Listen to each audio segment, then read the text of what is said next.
président de l'Assemblée générale, Monsieur le secrétaire général de l'Organisation des Nations Unies, Mesdames, Messieurs, en vos rangs, titres et qualités, distingués délégués, qu'il me soit permis, en tout premier lieu, de saluer l'élection de son Excellence, Monsieur Volkan Bozkır, ministre des Affaires étrangères de la Turquie, comme président de la 75e session de l'Assemblée générale. Ce vote unanime est un témoignage de reconnaissance et un gage de succès des travaux de cette session ordinaire de l'Assemblée générale. Je salue également le travail remarquable de son Excellence l'ambassadeur Tijani Mohamed Bande, qui a conduit les travaux de la 74e session avec une grande dextérité, malgré les difficultés liées à la pandémie du coronavirus. Je voudrais par la même occasion féliciter le secrétaire général, M. Antonio Guterres, pour les initiatives courageuses et ambitieuses visant à renforcer l'efficacité et l'efficience du système des Nations Unies dans la perspective du bien commun de notre planète.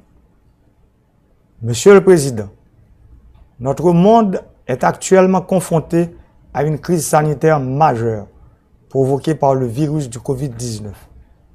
Ces conséquences multidimensionnelles, auxquelles s'ajoutent de nouveaux conflits et des guerres asymétriques, le terrorisme et l'extrémisme violent, les inégalités socio-économiques à l'échelle mondiale et les changements climatiques doivent nous interpeller également. Aujourd'hui, plus que jamais, nous avons besoin d'un système multilatéral plus solidaire et plus efficace. Un système qui permettra aux États membres de l'organisation de développer des stratégies en vue de relever les défis pour atteindre la vision holistique d'un avenir meilleur pour tous. Ce, conformément à la déclaration de ce sommet des Nations Unies sur l'avenir que nous voulons. Monsieur le Président, ce n'est pas un hasard si l'élimination de la pauvreté sous toutes ses formes et partout dans le monde constitue l'objectif numéro 1 du programme de développement à l'horizon 2030. Il est malheureux de constater que les efforts déployés au niveau mondial pour la mise en œuvre de cet objectif central sont loin d'être à la hauteur des besoins réels. Aujourd'hui encore, un fort pourcentage de la population mondiale souffre de la pauvreté et de la faim. Nous ne parviendrons pas à inverser la tendance sans une vaste mobilisation de ressources financières. Le décalage est encore saisissant entre les engagements que nous avons pris et les actions en cours pour éliminer la pauvreté dans le monde. Haïti a eu plusieurs milliards de dollars américains d'aide de la communauté internationale pendant ces 10 dernières années. Les conditions de vie des Haïtiens ne se sont pourtant pas améliorées. Les milliards de dollars dépensés n'ont souvent pas tenu compte de nos priorités, de nos besoins, ni même de notre stratégie de lutte contre la pauvreté. Dans une perspective de développement durable, nous appelons les bailleurs de fonds de tous les pays amis à réaliser une analyse critique de l'aide internationale à Haïti afin d'évaluer son efficacité. Nous voulons des projets qui s'adaptent à nos besoins, qui répondent à nos priorités et qui nous permettent de mettre en œuvre un développement économique axé sur l'humain, sur la production nationale, sur le renforcement des capacités de nos institutions. Nous voulons des projets qui ont un impact positif sur la pauvreté et qui intègrent les enjeux sociaux et environnementaux du pays. Certains bailleurs commencent à comprendre la nécessité de s'allier sur la volonté du gouvernement de la République d'Haïti en ce qui concerne le choix de ses priorités. Nous les félicitons.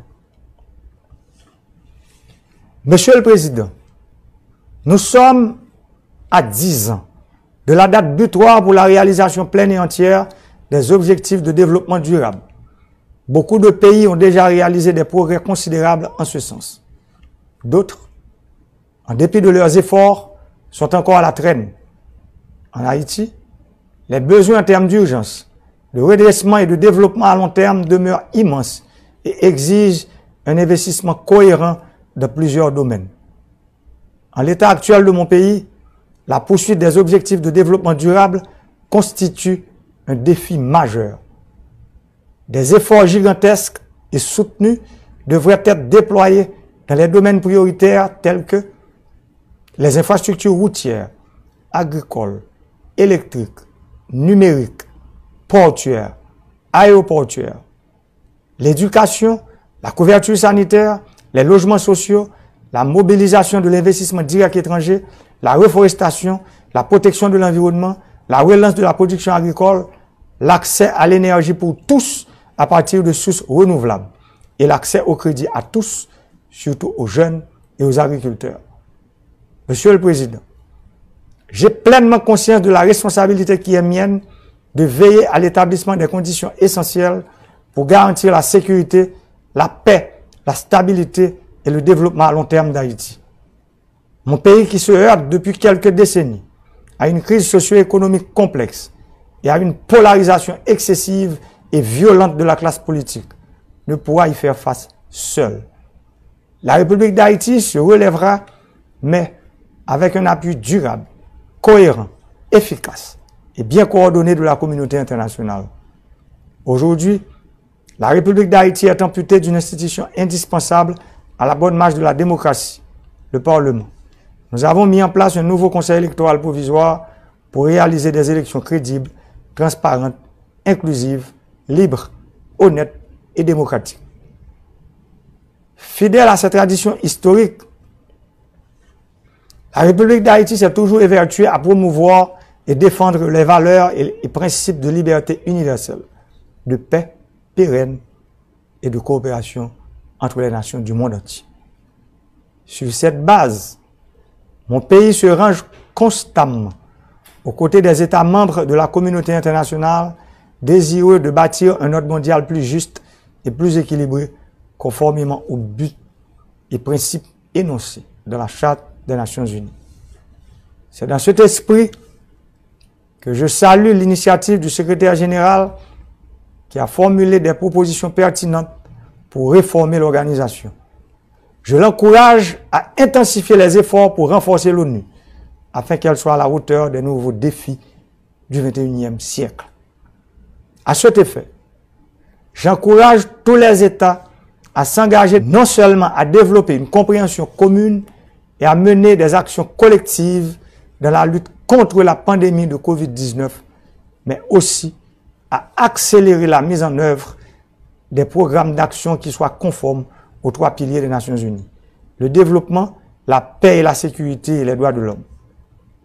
Aux États membres, pendant que je présente mes sincères condoléances aux pays qui ont été très affectés par la Covid-19, je tiens à remercier tous les pays partenaires qui ont aidé l'État haïtien à faire une bonne gestion de la pandémie, en particulier la République de Chine, Taïwan. Il est temps que le monde reconnaisse le droit à l'existence de cette nation et lui accorde la place qu'il faut dans les instances internationales, particulièrement à l'ONU. Pour conclure, Monsieur le Président, je voudrais en cette occasion exceptionnelle inviter l'Assemblée des États membres à réfléchir et méditer sur cette affirmation lapidaire, mais combien cruciale pour l'avenir de la paix, du développement et de la sécurité dans le monde, de Wilfred Jenks. Le choix est simple, mais brutal. Ou bien nous vivons ensemble, ou bien nous périrons ensemble. Je vous remercie. Merci tout le monde qui t'a suivi vidéo là, c'était ça le bien comme nous sommes dit dans l'introduction, c'était ça l'ité, c'était tout ça président Jovenel Moïse dit dans Nations Unies et dans assemblée dans session ordinaire ça. Eh bien Jovenel Moïse qui mandé pour reconnaître et Taïwan, ça son bagage depuis longtemps et qui président a demandé ça nous qui président Jovenel Moïse qui très solidaire ensemble avec Taïwan et tout le monde a posé question pour qui ça c'est pas la Chine mais même qui l'état c'est même qui chef c'est même qui connaît eh bien qui ça cap bon pour le pays d'Haïti, c'est ça l'idée. C'est ça le pour vous. Nous dit tout le monde qui peut abonner, mais l'autre fois encore abonner avec